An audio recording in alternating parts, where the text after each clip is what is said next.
All right, we're going to look a little bit through this. I'm not really sure exactly how good this is going to be, but I watched part of it yesterday and I missed the rest of it. What is it, and what do you think it can be in 10 years' time?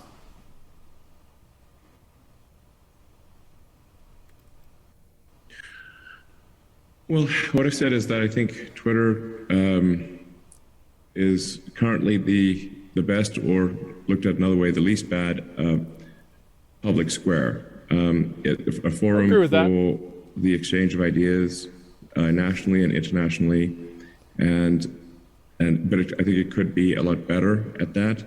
In order to be better at that, it needs to really get rid of the bots and the scams and spammers and basically and anyone trying to create sort of fake influence on the site by where it's one person or one entity operating 100,000 accounts. Yeah, it's basically view botting on Twitter. People do this all the time. Obviously, this is what happens. Yeah, like bots on Twitter. The reason why bots on Twitter are so prevalent is that whenever people see a tweet that has a lot of likes, people have a predisposition to assume that it's true.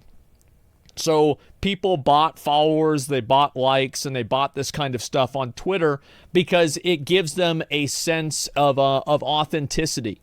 That's how it works. Twitter is the best public forum. The truth is, Elon is right. Twitter is the biggest public square right now. It is.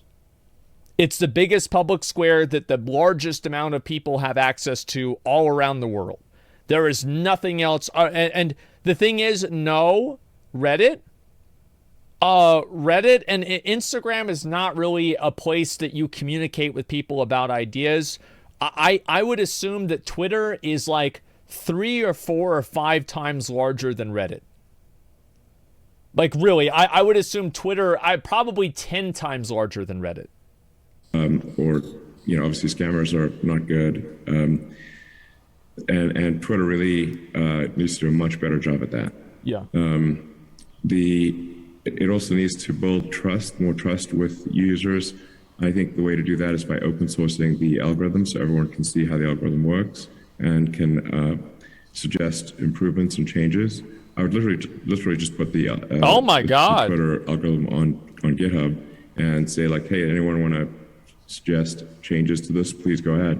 Oh my God. And just, you really want transparency to build trust. And then any sort of adjustments to tweets or any human intervention with any account on Twitter should be highlighted as a Twitter person took the following action with your account or with this tweet. Holy so that you're fucking not shit. Sitting there in the dark wondering, why did this tweet not get any attention, or why did this one get a lot of attention? It's far too random. Do you guys think that Twitter pushes and suppresses tweets in a way that is unknown to the average person? Yes, I think they do. Yeah, I think they do. I think it's in their best interest to do it, and so I would assume that they do it. Shadow bans exist? Yeah, I think so. And then I think Twitter needs to be much more even-handed. It currently has a strong left bias because it's based in San Francisco. I don't think the people there necessarily intend, or at least perhaps some of them don't intend to have a left bias. They just, from their perspective, it seems moderate, but they're just coming at it from an environment that is very far left. So, I think what happens is like it's the reason why this happens is because having other right-wing opinions can get you banned. Like that's straight up what it is. So like of course you're going to have more left-wing people on Twitter because people that have right-wing opinions can get banned for some of those opinions. Yeah, like it makes perfect sense, does it not? Naturally, the bias will be from the left, the majority nonsense, the right peddles insanity. Yeah, sure. But like what I'm saying is that, of course, this is going to happen. Like being racist? Yes, that's exactly what I meant. It was being racist. Did lefties call for outright violence? Guys, I understand. I mentioned something about political things. He mentioned about political things. And so now everybody has to give their opinion about it. I don't really care. Like, no one does, honestly. It doesn't really matter. But can you agree with me that, like, what I'm saying is pretty true here? That a lot of things and a lot of opinions that, like, people can have, like, right-wing opinions, especially, like, let's think COVID-related things, right? Many people could get banned for some of those opinions. So, like, it makes sense that what he's saying is true. Of course. But then this fails to build trust in the rest of the United States and also perhaps in other parts of the world because Twitter needs to be even-handed and be, I think I said publicly, victory would be that the most far right 10% and the most far left 10% are equally upset. I don't think this is a situation. I'm very glad that he looks at it from the perspective that making extremists mad is success. Thank God. Thank God we have that. Yeah, of course. Yeah, there we go. I think that's awesome. I'm very happy about this. Where you're going to get necessarily a lot of praise. you're just gonna balance the anger. How do you? Because people will automatically associate you with Tesla and you with Twitter. That's true. Is there any risk in your mind that the actions that you're going to take at Twitter, which you've admitted freely will upset some people, potentially lead to a commercial impact on Tesla? Bro, there's no way you can say no after you smoking weed on Joe Rogan's show caused your stock to go down. There's no way you can say no to this. I'm confident that we will be able to sell all the cars we can make. There it is. Yep. Okay, that is exactly it. Yeah, nice dodge. Very great answer. Very, very good answer. I mean, currently the lead time for ordering a Tesla is ridiculously long. So our issue is not demand, it is production. But that's at the moment because of the global supply chains and the chip shortages. That's less around electric car demand, which we are expecting to go absolutely through the roof, and you obviously have very ambitious targets for that at Tesla. Yeah, I mean, even before there was the supply chain issues, Tesla demand exceeded production. So now its demand is exceeding production to a ridiculous degree. We're actually probably going to limit. Yeah, I mean, there's been plenty of fucking tech stuff that was out of stock before the clip shortage. Do you guys remember trying to buy a Wii? Like, it was like 3 Christmases you couldn't buy a Wii. This was 10 years before COVID. Yeah, PS5. Well, a PS5 was nowadays, right? So it was a little bit different. Yeah, but PS5, yeah, it was crazy, man. Like, yeah, this has happened many times before. Just stop taking orders for anything beyond a certain period of time because George's PS3 some of the timing is like a year away. Anyway, the frustration that we're seeing from customers is being unable to get them a car, not are they willing or interested in buying a car. Plus, UK, thanks for 10 subs. Thank you. Basically, I think zero about demand generation and a lot about production and engineering and supply chain. I have 2 more questions on Twitter, if I may, before we turn for the rest of the session to Tesla. How confident are you the deal will happen? And is there a risk, this is all one question, and is there a risk, because you're putting a lot of your personal stake up for this to fund it, is there a risk that if it all goes south, you're imperiling your stake in Tesla, potentially hurting Tesla financially and maybe even SpaceX if it all goes to pot? I feel like this guy, I feel like he definitely has a perspective on this. You know what I mean? Like, it's obvious that he has a perspective on it. And it's like, it's a leading question. It's a hard, I feel like it's obvious that I think that he has a perspective on it. But I don't think that what he's saying is like, I think he's asking questions that are not bad questions, even though it seems like he does have a bias. You know, like I think it's okay to ask that question. That's the technical term. Yeah, sure.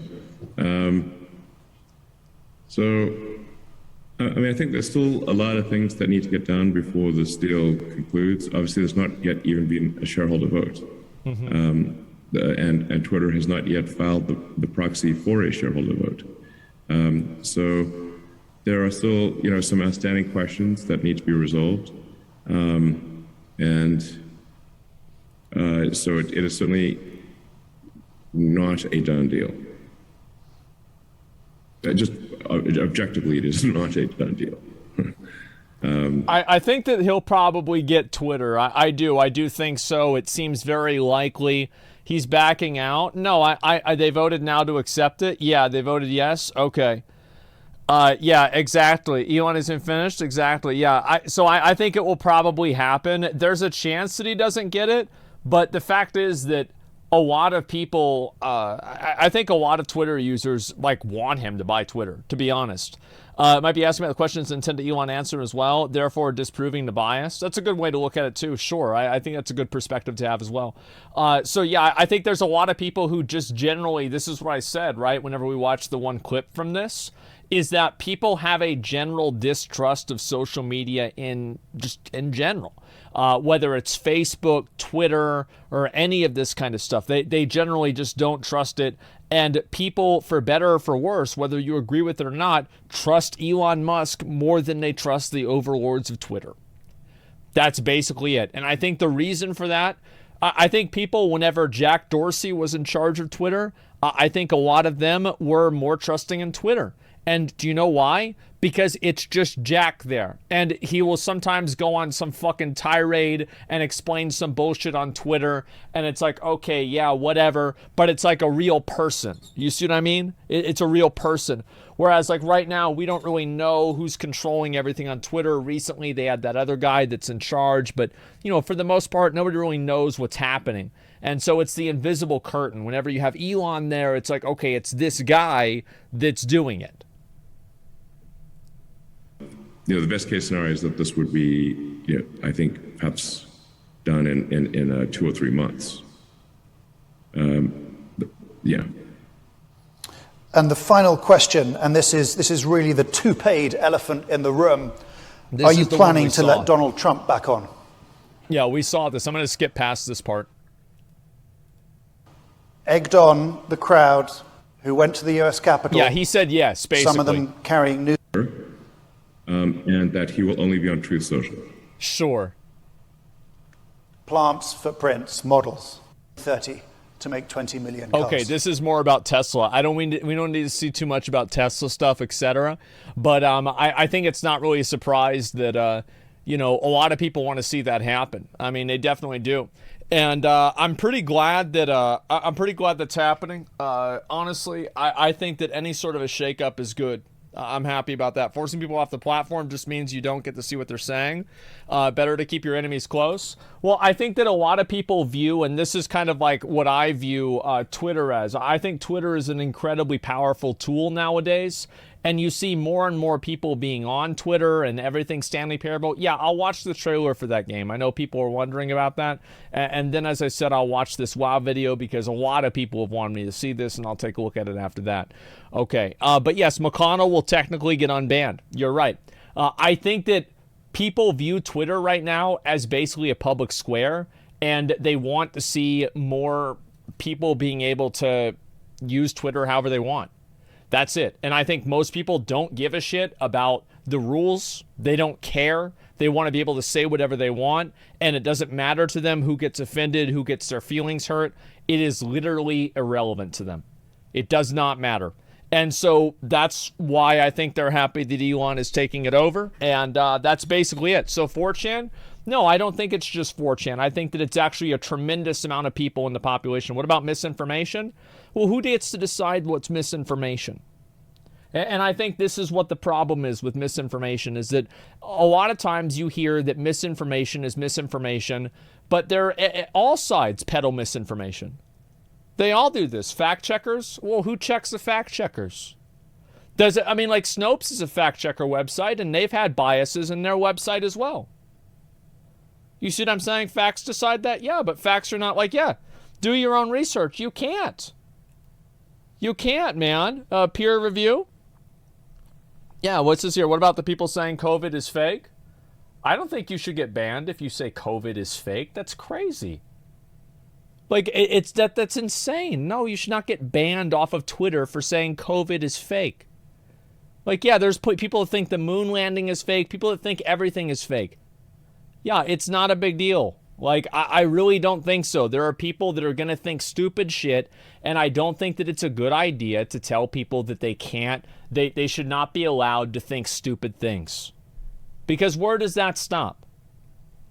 Yeah, where does that stop? You can't censor stupid. Yeah, you can't do it. Absolutely not. What about harmful misinformation? Is drinking bleach as a COVID cure? Well, I would argue that that could be potentially illegal. And so I think that's very different than doing something like saying something's fake.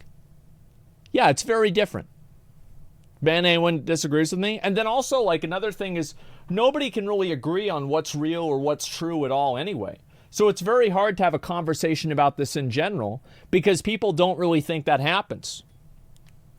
Of course, somehow deplatforming works. Oh, it does. It does work to a large extent, but once you deplatform enough people, then the platform doesn't matter as much.